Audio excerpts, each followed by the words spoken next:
शुरू हुआ था पूरे हरियाणा का, जिसमें जो हमारी यूपी के साथ बाउंड्री है, हरियाणा यूपी बाउंड्री, वहाँ पे पिलर्स लगाए जाएं, ये प्रोजेक्ट था। बढ़ी गांव पड़ता है करनाल तहसील में, वहाँ से पायलट प्रोजेक्ट शुरू हुआ। उसमें 20 पिलर लगने थे जो कि अभी लगाए जा रहे हैं। उनमें से 12 लगा दिए हैं, बाकी का कार्य प्रगति पे है। ये पिलर्स काफ़ी बड़े साइज़ के हैं, जैसे ज़मीन के अंदर 50 फीट गहरे इनकी फाउंडेशन और ज़मीन से ऊपर 20 फीट, यानी टोटल 70 फीट के पिलर हैं, ताकि नदी में ज़्यादा पानी भी आए तो डैमेज ना हो। और परमानेंटली एक निशान रहे कि हरियाणा किस साइड है और यूपी कितना है, किधर है।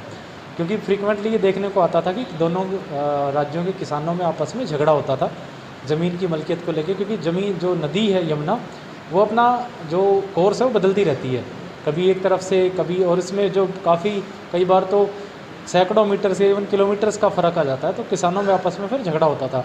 इसलिए वो परमानेंट पिलर लगा रहे हैं। तो पूरे हरियाणा में करनाल के बढ़ी गांव में एक पायलट प्रोजेक्ट हुआ जो लगभग पूरा हो गया है। तो आज की मीटिंग में तय हुआ कि जितने भी जो हमारे 5 ज़िले हैं जो यूपी के साथ बाउंड्री शेयर करते हैं, उसमें सोनीपत है, पानीपत है, फरीदाबाद है और पलवल है, वहाँ के डीसी, एडीसी, डीआरओ, वो सारे अधिकारी यहाँ पे आए हुए थे।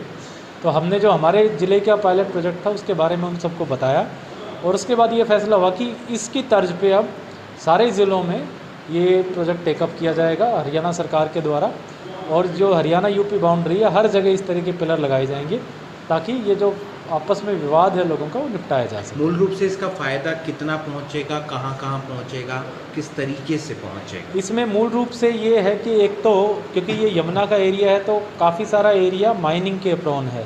तो एक तो इस तरह के विवाद आते हैं कि हरियाणा के क्षेत्र में या यूपी के क्षेत्र में किसी ने माइनिंग कर ली और दोनों एरिया के लोग फिर शिकायत दर्ज कराते हैं।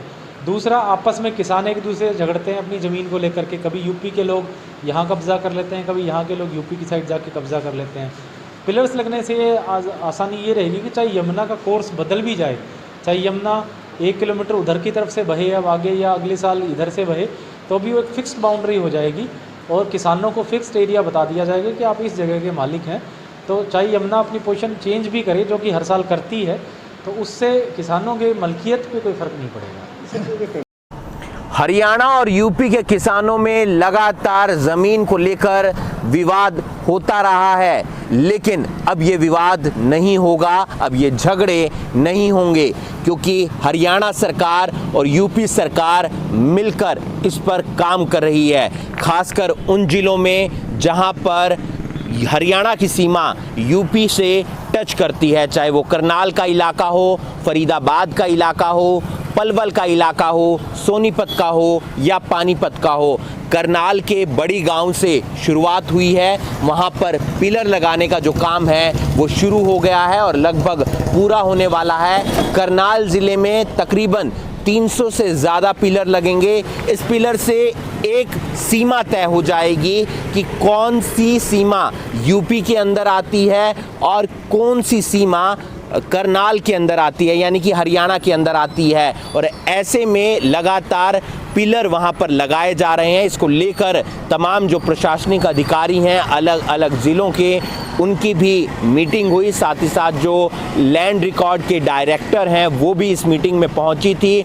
और ये जो प्रोजेक्ट है जो करनाल के बड़ी गांव से जिसकी शुरुआत हुई है, अब वो और ज़िलों में भी काम करता हुआ नज़र आएगा, क्योंकि हर साल जो यमुना का प्रवाह है वो देखने को मिलता है। जो जलमार्ग है यमुना वो अपना बदलती है, तो उसके चलते जो जगह है वो कई बार हरियाणा की जगह यूपी में चली जाती है, यूपी की जगह हरियाणा में आ जाती है, जिसके बाद किसानों में लड़ाई होती है, विवाद बढ़ता है, झगड़ा बढ़ता है। माइनिंग भी एक इसका बहुत बड़ा कारण है, जिसके चलते अब हरियाणा सरकार और यूपी सरकार ने फैसला लिया है कि उस जगह पर, यानी कि जो एरिया हरियाणा का है वहाँ पर भी पिलर लगेंगे और जो एरिया यूपी का है वहाँ पर पिलर लगाए जाएंगे, ताकि एक सीमा तय हो जाएगी। और उस सीमा तय होने के चलते जो लड़ाई झगड़े हैं, जो विवाद हैं, वो किसानों में नहीं होंगे। इस वीडियो को आप ज़्यादा से ज़्यादा शेयर कीजिए और बाकी तमाम खबरों के लिए आप जुड़े रहिए करनाल ब्रेकिंग न्यूज़ के साथ। नमस्कार।